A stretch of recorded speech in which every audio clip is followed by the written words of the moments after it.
the Veterans Wellness Project, and the Veterans Wellness Friends and Family Art Exhibition are made possible by the generous support of AARP New York and Suffolk County.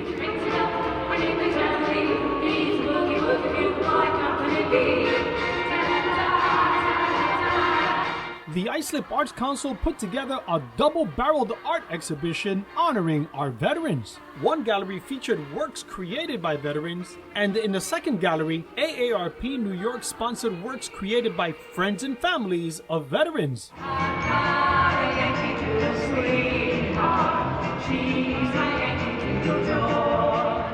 And outside both galleries, the crowd was treated to a USO-type show with the Golden Girls, an Andrew Sisters-style quartet. It's definitely great hearing the stories, somebody who saw some horrific things, but managed to pull out the positive from it.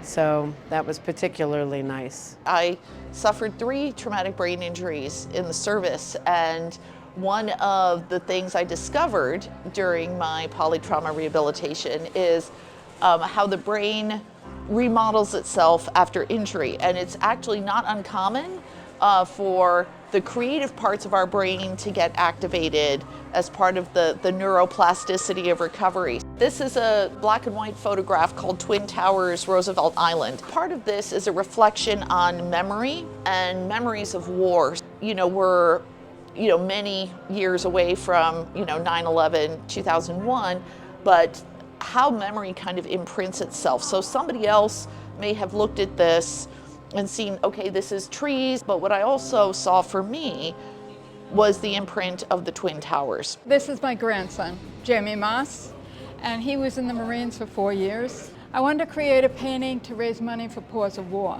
So I had my grandson pose for this, had him hold a teddy bear, and then I painted a puppy and him into that.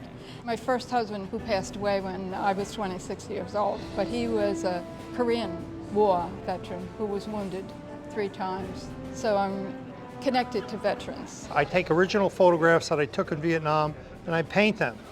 This one, for example, we call it Old Glory because of the flag in the back. This is strength, honor, hope, and courage. Your strength is your Blue Angels. Your honor is, of course, your flag. The hope is the brilliant sunlight coming through this, and the courage is the Statue of Liberty. This was an idea that I had during COVID when I painted my way through COVID. The rest of us were home and safe, but you had your EMTs, your police officers, your firemen. I wanted to capture the mask and the glove to signify that, hey, this is during COVID and he's out there. I call this the shadows, and it is the back shadows. When you're in action, I think there's so much more going on that you could never forget. Those memories are going to stay with you. And I think you kind of keep those hidden, you keep them pushed down. And so that's why it's the shadows.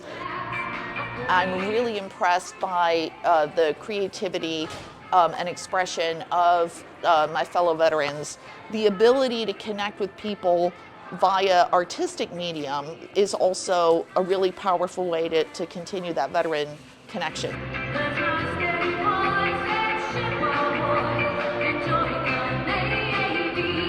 In my era is Vietnam. You have to know something. When I came home, it was a hostile environment. Okay, but you know what? That's all changed. Right now, people are very receptive. The servicemen, particularly Vietnam guys, I see that in there. That's what that means in there. Thank you. And I tell you what, it means a lot to me. Mr. Sandman,